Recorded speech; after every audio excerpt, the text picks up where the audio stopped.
জামিআ, নিশ্চয় আল্লাহ সমস্ত মুনাফিক এবং কাফিরদেরকে জাহান্নামে একত্রিত করবেন। এই অংশের একটি গুরুত্বপূর্ণ কথা হলো আল্লাহ তাআলা সমস্ত মুনাফিক এবং কাফিরদেরকে জাহান্নামের মধ্যে কি করবেন বলেন সবাই? একত্রিত করবেন।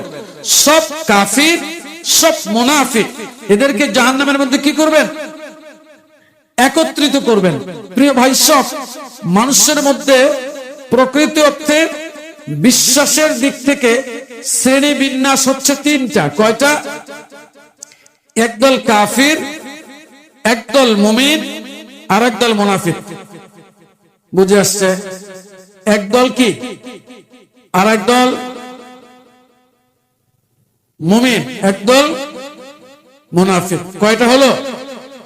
একদল কাফির, একদল মুমিন, আর একদল কি?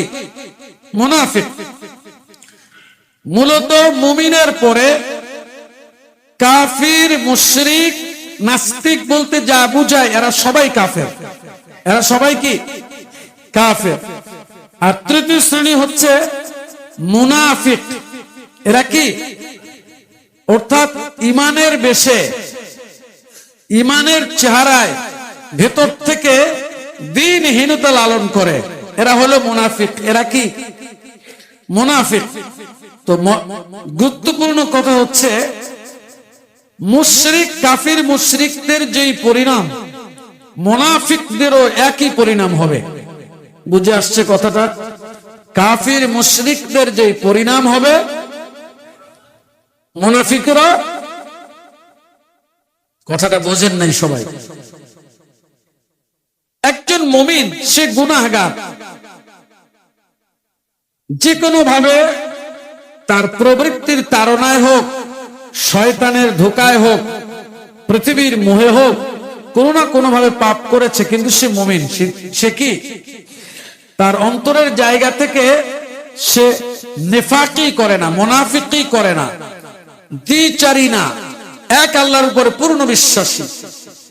এই মানুষটি জাহান্নামে গেলেও কোনো না কোনো একদিন সে জান্নাতে প্রবেশ করবে, আলহামদুলিল্লাহ বলেন। কিন্তু মুনাফিক সে কোনো দিনই জাহান্নাম থেকে মুক্তি পাবে না। বুঝে আসছে? তাহলে মুনাফিকের পরিণাম আর কাফিরের পরিণাম কি? এক। এজন্য সতর্ক। মুনাফিক মুসলিম সমাজে অসংখ্য আছে। মুসলিম সমাজে মুনাফিক অসংখ্য আছে। কথা বোঝেন নাই? কিরকম? আপনি নিজেকে মুসলিম দাবি করলেন, কিন্তু মুসলিম দাবি করার পরে আল্লাহ এবং তার রসুলের বিধানকে অস্বীকার করলেন। কি হইলেন? আপনি বেশ ধারণ করলেন, ধরেন মাথায় টুপি দিলেন, মুখে দাড়ি রাখলেন, এভাবে আপনি ইসলামের বেশ ধারণ করলেন, নামাজও পড়লেন, কিন্তু আপনি বললেন কোরআন শরীফ এই আয়াত এটা এখন চলে না। তাহলে এই মুসলিম বেশে আপনি কি? বুঝে আসে নাই? এই মুনাফিক তার পরিণাম। আর আবু জাহেলের পরিণাম কি? ধরেন আপনি বললেন যে আমি শরিয়া চাই না। শরীয়ত কি? কোরআন শরীফের আইন, কানুন, রসুলের দেওয়া বিধান, অর্থাৎ ইসলামের বিধিবিধানের নাম কি? শরিয়া। আপনি বললেন আমি শরিয়া চাই না, কিন্তু আপনার মাথায় টুপি, আমার মাথায় টুপি, গায়ে লম্বা জামা। আমি বললাম কি? আরে ভাই কথা তো বলবেন, এটা আমার কথা না। আমি আপনাকে চিৎকার করে বুঝাচ্ছি আমার আখিরাতের উদ্দেশ্যে। আমি বললাম আমি শরিয়া চাই না, তাদের উদ্দেশ্যে তার ঘরে আসার তৌফিক ইনায়াত করেছেন। সবাই কালিমাত শুকর পড়ছি আলহামদুলিল্লাহ। সম্মানিত দ্বীনী ভাইরা, সূরাতুল মুলকের আলোচনায় আমরা রয়েছি। প্রতি জুমায় ধারাবাহিকভাবে আমরা আলোচনা করছি, জানার, বোঝার চেষ্টা করছি। আজকের যে আয়াতটি পড়েছি এটা হলো সূরাতুল মুলকের 6 নং আয়াত। আল্লাহ সুবহানাহু ওয়া তাআলা বলছেন ওয়ালিল্লাযীনা কাফারু বিরাব্বিহিম আযাবু জাহান্নাম, যারা তাদের প্রভুকে অস্বীকার করেছে তাদের জন্য রয়েছে জাহান্নামের শাস্তি। ওয়া বি'সাল মাসীর, জাহান্নামের এই জায়গাটি প্রত্যাবর্তন হিসাবে, প্রত্যাবর্তন স্থল হিসাবে, আবাস স্থল হিসাবে খুবই নিকৃষ্ট। গত 3 জুমা আমরা ধারাবাহিক আলোচনা করেছিলাম 1 থেকে 5 নং আয়াত পর্যন্ত। এই আয়াতগুলির মধ্যে আমরা জেনেছিলাম সমস্ত ক্ষমতার মালিক হচ্ছেন আল্লাহ সুবহানাহু ওয়া তাআলা এবং তিনি বরকতময় সত্তা। সব ক্ষমতার মালিক মহান আল্লাহ তাআলা জীবন ও মৃত্যু সৃষ্টি করেছেন আমাদেরকে পরীক্ষা করবার জন্য। একটা নির্দিষ্ট হায়াত দিয়ে আমাদেরকে এই পৃথিবীতে প্রেরণ করেছেন। কিছু কাজ করতে তিনি বলেছেন, কিছু কাজ করতে নিষেধ করেছেন। এই ক্ষেত্রে আমরা কর্মত কাজের দিক থেকে কে শ্রেষ্ঠ, অর্থাৎ আল্লাহ যা করতে বলেছেন তা কে করেছে, আর যা ছেড়ে দিতে বলেছেন তা কে ছেড়ে দিয়েছে, এই দিক থেকে কে শ্রেষ্ঠ এটা পরীক্ষা করবার জন্য আল্লাহ তাআলা জীবন ও মৃত্যু সৃষ্টি করেছেন। এরপরে তার সীমাহীন সৃষ্টিরাজির দিকে দৃষ্টি দিয়ে মানুষদেরকে চিন্তা ভাবনা করতে বলেছেন যে মহান আল্লাহ সুবহানাহু ওয়া তাআলা এই বিশাল কায়নাত সৃষ্টি করেছেন, সেই আল্লাহ সুবহানাহু ওয়া তাআলা সম্পর্কে আমি কোন ধরনের বিশ্বাস পোষণ করছি, তার সাথে আমার সম্পর্কের ধরনটা কেমন। সেই মহান আল্লাহ সুবহানাহু ওয়া তাআলা এই বিশাল সৃষ্টিরাজির প্রত্যেকটি সৃষ্টি যেখানে সাক্ষ্য পেশ করছে যে অবশ্যই একজন মহান স্রষ্টা আছেন এবং তার কাছে আমাদেরকে ফিরে যেতে হবে, এবং এই পৃথিবীর নির্দিষ্ট একটি সময় যেটা আমরা এখানে পার করলাম, এখানকার কর্মের হিসাব তার কাছে আমাদেরকে দিতে হবে। এইগুলোকে যারা অস্বীকার করলো তারাই কাফির। তারা কি? কাফির। মহান আল্লাহ সুবহানাহু ওয়া তাআলার দাসত্ব যারা স্বীকার করে নিল না, আল্লাহর হুকুম অনুযায়ী যারা জীবন যাপন করলো না, এগুলোকে অপ্রয়োজনীয় মনে করলো, তারা মূলত আল্লাহ সুবহানাহু ওয়া তাআলার ক্ষমতা, তার অস্তিত্ব এবং তার এই বিশাল সৃষ্টিকে অস্বীকার করলো। এরা আসলে কি বলেন? আবার এরা হচ্ছে কাফের। আল্লাহ তাআলা এদের সম্পর্কে বলেছেন 6 নং আয়াতে, যারা তাদের রবকে অস্বীকার করেছে। খুবই একটি তাৎপর্যপূর্ণ কথা।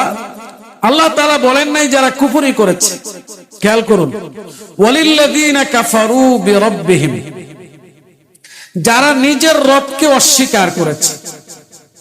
আল্লাহ তাআলা বলেন নাই যারা কুফরি করেছে। শুধু বাংলায় ভালো করে বোঝুন কথাটা। আল্লাহ তাআলা এটা বলেননি যারা কুফরি করেছে, বলেছে যারা তাদের নিজের রবকে অস্বীকার করেছে। তো আবু জাহেল তো আল্লাহরে স্বীকারই করে না, তাই না? স্বীকার করলেও ভিন্ন ভাবে করে, প্রকৃত অর্থে স্বীকার করে না। যারা নাস্তিক, কোন স্রষ্টায় বিশ্বাস করে না, তারাও কাফির। তারা কি? তারাও কাফির। তো তারা তো কোনো স্রষ্টাকে স্বীকারই করে না। তো সমস্ত কাফির গোষ্ঠী সম্পর্কে আল্লাহ তাআলা বলছেন ওয়ালিল্লাযীনা কাফারু বিরাব্বিহিম, যারা নিজেদের প্রভুকে অস্বীকার করেছে। এর মানে হলো আল্লাহকে কেউ স্বীকার করুক আর না করুক, বিশ্বাস করুক আর না করুক, প্রতিটি সৃষ্টির প্রভুকে, প্রত্যেক সৃষ্টির রবকে, যে নাস্তিক তার প্রভুকে, এইটা হলো হাকিকত। অর্থাৎ নাস্তিক অস্বীকার করলেও এই মহাসত্য আসলে প্রকৃত অর্থে এটা দূর হয়ে যায় না। আল্লাহ তোরে সৃষ্টি করেছেন, আল্লাহ তোকে লালন করছেন, ওরে খাবার দেখার বলার সমস্ত শক্তি দিয়েছেন কে? সুতরাং ওর রব কে? আল্লাহ। এজন্য প্রত্যেকটি মানুষের প্রভু কে? হোক সে মুসলিম, হোক সে হিন্দু, হোক সে খ্রিস্টান, হোক সে বৌদ্ধ, কিংবা অন্য যে কোনো জাতি, অথবা অস্বীকারী নাস্তিক, সবার প্রভু কে? এজন্য আল্লাহকে অস্বীকার, এটা স্বীকার করেও করুক আর স্বীকার না করেও করুক, প্রকৃত অর্থে রব হচ্ছেন আল্লাহ। তাই আল্লাহ তাআলা বলেছেন ওয়ালিল্লাযীনা কাফারু বিরাব্বিহিম, যারা নিজেদের রবকে অস্বীকার করেছে, অর্থাৎ আল্লাহকে কেউ স্বীকার না করলেও আল্লাহ তার রব। বুঝে আসছে কিনা কথাটা? স্বীকার করা না করা দিয়ে কিছু, তবে হ্যাঁ এটাই পরীক্ষা, সে যদি স্বীকার করে মুমিন হিসাবে গণ্য হবে, আর যদি স্বীকার না করে মুমিন হিসাবে গণ্য। এতে আল্লাহ যে রব তার না, এইটা না, আল্লাহ তার রব, কিন্তু আল্লাহ পরীক্ষা করবেন সে স্বীকার করে কিনা। যদি সে স্বীকার করে তবে কি সে কি মুমিন, আর যদি স্বীকার না করে তাহলে কি? প্রিয় দিনী ভাইরা, যারা তাদের রবকে অস্বীকার করেছে তাদের জন্য রয়েছে জাহান্নামের শাস্তি। কিসের শাস্তি? এবং এটি খুবই খারাপ জায়গা। এর পরের আয়াতগুলি জাহান্নাম সম্পর্কে ভয়ঙ্কর কিছু তথ্য দেওয়া হয়েছে। প্রিয় মুমিন ভাইরা, আজকের জুমা থেকে আমি চেষ্টা করব খুব অল্প সময়ে দুই এক জুমায় শেষ করতে। মূলত জাহান্নাম বলতে এবং জাহান্নামের শাস্তি বলতে আল্লাহ তাআলা আমাদেরকে কি জানিয়েছেন, কথাটা আবার বলছি। প্রভুকে যারা খুব ভালো করে বোঝুন এবং শুকরের সাথে বুঝুন, আবার বলছি হৃদয়ের শুকরের সাথে শুনুন, কারণ আল্লাহ তাআলা আপনাকে আমাকে ঈমানের দৌলত দান করেছেন। আলহামদুলিল্লাহ বলুন। আল্লাহ তাআলা মেহেরবানি করে আমাদেরকে তাকে চিনবার তৌফিক এনায়েত করেছেন। প্রচন্ড গুনাহ করা সত্ত্বেও তাকে সিজদা দেবার সুযোগ তিনি দিচ্ছেন। আল্লাহ পাকের ইবাদতের ক্ষেত্রে আমাদের সীমাহীন দুর্বলতা থাকা সত্ত্বেও আমরা আমাদের প্রভুকে স্বীকার করেছি। অসংখ্য পাপের মধ্যে ডুবে থাকা সত্ত্বেও আল্লাহ রাব্বুল আলামিনকে সিজদা দিয়ে আবার তওবা করবার সুযোগ পাচ্ছি। এজন্য খুব বেশি বেশি শুকরের সাথে শুনুন এবং বুঝুন। আল্লাহকে অস্বীকারীদের জন্য আছে জাহান্নামের শাস্তি। কিসের শাস্তি? জাহান্নামের শাস্তি। প্রিয় ভাই সব, জাহান্নাম কি? শাস্তির আগে এটা জানা দরকার, জাহান্নামটা কি? জাহান্নাম হচ্ছে এক বিশাল গর্ত, যেই গর্তটা পুরোটুকুই ভয়ঙ্কর আগুন দ্বারা পরিপূর্ণ। জাহান্নাম কি? গর্ত। গর্ত। জাহান্নাম কি? গর্ত। এই পুরো গর্তটা কি দ্বারা ভর্তি? আগুন দ্বারা ভর্তি। এই জাহান্নামকে আল্লাহ তাআলা 7টি স্তরে ভাগ করেছেন। কয়টা? কিন্তু জাহান্নামের নাম আসছে কোরআন শরীফে অনেকগুলি। 7টা বাপ, 7টা দরজা আছে জান্নাতে জাহান্নামের। আল্লাহ তাআলা সূরা হিজরের 43 এবং 44 নং আয়াতে আল্লাহ তাআলা বলেছেন, ওয়া ইন্না জাহান্নামা লামাউইদুহুম আজমাইন লাহা সাবআতু আবওয়াব লিকুল্লি বাবিন মিনহুম জুজউম মাকসুম। নিশ্চয়ই জাহান্নাম হলো তাদের সবার জন্য প্রতিশ্রুতি। এই জাহান্নামের 7টা দরজা আছে, প্রত্যেক দরজার জন্য নির্দিষ্ট শ্রেণীর লোক আছে। তো কোরআনুল কারীমে জাহান্নাম এবং নার, জাহান্নাম এবং নার, এই দুটি শব্দকে মূলত জাহান্নামের সত্তা হিসেবে উপস্থাপন করা হয়েছে, নার এবং জাহান্নাম। এছাড়া অনেকগুলি নাম আল্লাহ তাআলা কোরআনে জাহান্নামের দিয়েছেন। সেই নামগুলি সবগুলো মূলত 7টি স্তরে বিভক্ত থাকবে। বুঝে আসছে? কিন্তু নাম 7টা না, নাম 7টা না। আমি তো নাম কোরআন থেকে তালাশ করে 9টা বের করেছে। কয়টা? 9টা। আবার বলি, জাহান্নামের স্তর থাকবে কয়টা? 7। এই 7টি স্তর জাহান্নামের থাকবে। তবে নার মানে আগুন, জাহান্নামের একটি নাম নার, আর জাহান্নাম জাহান্নাম, এই দুইটা নাম, নার এবং জাহান্নাম। নার এই দুইটা হলো সত্তাগত নাম। কি নাম? সত্তাগত নাম। দেখুন, একটি নাম হচ্ছে নার, একটা নাম হলো জাহান্নাম, একটা নাম হলো জাহিম, একটা নাম হলো সাঈর, একটা নাম হচ্ছে সাকর, একটা নাম হচ্ছে হুতামা, একটা নাম হচ্ছে লাযা, একটা নাম হচ্ছে দারুল বাওয়ার, একটা নাম হচ্ছে হাউইয়া। কয়টা নাম বললাম?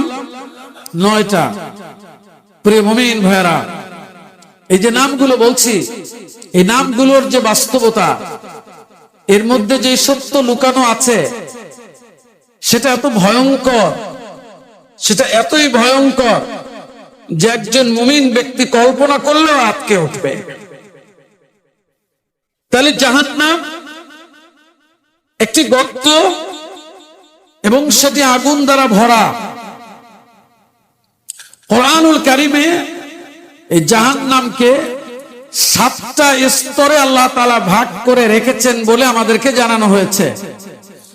জাহান্নামের শাস্তি এবং ভয়ঙ্কর দিক সামনে রেখে এর অনেকগুলি নাম কোরআনে পাওয়া যায়।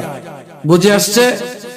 যার একটি নাম হলো নার, একটি জাহান্নাম, একটা জাহিম, একটা সাঈর, একটা সাকার, একটা হুতামা, একটা লাযা, একটা দারুল বাওয়ার, একটা হলো হাউইয়া। বুঝে আসছে? দেখুন দেখুন, কোরআনে বিভিন্ন জায়গায় আল্লাহ তাআলা এগুলো বলেছেন। সূরা নিসা আয়াত নাম্বার 14, ওমান ইয়াসিল্লাহু ওয়া রাসূলাহু ওয়া ইয়াতাআদ্দা হুদুদাহু ইউদখিলহু নারান খালিদান ফিহা ওয়া লাহু আযাবুম মুহিন। যারাই আল্লাহ এবং তার রাসূলের নাফরমানি করবে এবং আল্লাহ তাআলার দেওয়া সীমানাকে ক্রস করবে, হুদুদকে লঙ্ঘন করবে, আল্লাহ আমাদের জন্য যে সীমানা নির্ধারণ করে দিয়েছেন, এই নির্ধারিত সীমানা যারা ক্রস করবে, আল্লাহ তাআলা তাদেরকে নার তথা আগুনের মধ্যে ঢুকাবেন এবং সেখানে তারা চিরকাল থাকবে এবং তাদের জন্য রয়েছে অত্যন্ত লাঞ্ছনাদায়ক, অত্যন্ত কষ্টদায়ক, অপমানকর শাস্তি রয়েছে। কোথায়? তো কোরআনের সূরা নিসার 14 নং আয়াত, যেখানে আল্লাহ তাআলা নার শব্দটা উল্লেখ করেছেন। সূরা আল মাইদা আয়াত নাম্বার 10, আল্লাহ তাআলা এখানে বলেছেন এই জাহান্নাম কি? জাহান্নাম, অর্থাৎ নারকে বলেছেন জাহান্নাম। ওয়াল্লাযীনা কাফারু, সূরা আন-নিসা আয়াত নাম্বার 140, ভুল বলেছি। ইন্নাল্লাহা জামিউল মুনাফিকিনা ওয়াল কাফিরিনা ফি জাহান্নাম জামিআ। নিশ্চয় আল্লাহ সমস্ত মুনাফিক এবং কাফিরদেরকে জাহান্নামে একত্রিত করবেন। এই অংশের একটি গুরুত্বপূর্ণ কথা হলো, আল্লাহ তাআলা সমস্ত মুনাফিক এবং কাফিরদেরকে জাহান্নামের মধ্যে কি করবেন? বলেন সবাই। একত্রিত করবেন। সব কাফির, সব মুনাফিক, এদেরকে জাহান্নামের মধ্যে কি করবেন? একত্রিত করবেন। প্রিয় ভাই, সব মানুষের মধ্যে প্রকৃত অর্থে বিশ্বাসের দিক থেকে শ্রেণী বিন্যাস হচ্ছে 3টা। কয়টা? একদল কাফির, একদল মুমিন, আর একদল মুনাফিক। বুঝে আসছে? একদল কি আর একদল মুমিন, একদল মুনাফিক। কয়টা হলো? একদল কাফির, একদল মুমিন, আর একদল কি? মুনাফিক। মূলত মুমিনের পরে কাফির, মুশরিক, নাস্তিক বলতে যা বুঝায় এরা সবাই কাফের। এরা সবাই কি? কাফের। আর তৃতীয় শ্রেণী হচ্ছে মুনাফিক। এরা কি? অর্থাৎ ইমানের বেশে, ইমানের চেহারায় ভেতর থেকে দ্বীনহীনতা লালন করে, এরা হলো মুনাফিক। এরা কি মুনাফিক? তো গুরুত্বপূর্ণ কথা হচ্ছে মুশরিক, কাফির মুশরিকদের যেই পরিণাম, মুনাফিকদেরও একই পরিণাম হবে। বুঝে আসছে কথাটা? কাফির মুশরিকদের যেই পরিণাম হবে, মুনাফিকরা, কথাটা বোঝেন নাই সবাই। একজন মুমিন সে গুনাহগার, যে কোনো ভাবে তার প্রবৃত্তির তাড়নায় হোক, শয়তানের ধোঁকায় হোক, পৃথিবীর মোহে হোক, কোনো না কোনো ভাবে পাপ করেছে, কিন্তু সে মুমিন। সে কি তার অন্তরের জায়গা থেকে সে নেফাকি করে না, মুনাফিকি করে না, দ্বিচারী না, এক আল্লাহর উপরে পূর্ণ বিশ্বাসী। এই মানুষটি জাহান্নামে গেলেও কোনো না কোনো একদিন সে জান্নাতে প্রবেশ করবে, আলহামদুলিল্লাহ বলেন। কিন্তু মুনাফিক সে কোনো দিনই জাহান্নাম থেকে মুক্তি পাবে না। বুঝে আসছে? তাহলে মুনাফিকের পরিণাম আর কাফিরের পরিণাম কি এক? এজন্য সতর্ক। মুনাফিক মুসলিম সমাজে অসংখ্য আছে। মুসলিম সমাজে মুনাফিক অসংখ্য আছে, কথা বোঝেন নাই? কিরকম? আপনি নিজেকে মুসলিম দাবি করলেন, কিন্তু মুসলিম দাবি করার পরে আল্লাহ এবং তার রসুলের বিধানকে অস্বীকার করলেন। কি হইলেন? আপনি বেশ ধারণ করলেন, ধরেন মাথায় টুপি দিলেন, মুখে দাড়ি রাখলেন, এভাবে আপনি ইসলামের বেশ ধারণ করলেন, নামাজও পড়লেন, কিন্তু আপনি বললেন কোরআন শরীফ এই আয়াত এটা এখন চলে না। তাহলে এই মুসলিম বেশে আপনি কি? বুঝে আসে নাই? এই মুনাফিক তার পরিণাম। আর আবু জাহেলের পরিণাম কি? ধরেন আপনি বললেন যে আমি শরিয়া চাই না। শরীয়ত কি? কোরআন শরীফের আইন, কানুন, রসুলের দেওয়া বিধান, অর্থাৎ ইসলামের বিধিবিধানের নাম কি? শরিয়া। আপনি বললেন আমি শরিয়া চাই না, কিন্তু আপনার মাথায় টুপি, আমার মাথায় টুপি, গায়ে লম্বা জামা। আমি বললাম কি? আরে ভাই কথা তো বলবেন, এটা আমার কথা না। আমি আপনাকে চিৎকার করে বোঝাচ্ছি আমার আখিরাতের উদ্দেশ্যে। আমি বললাম আমি শরিয়া চাই না,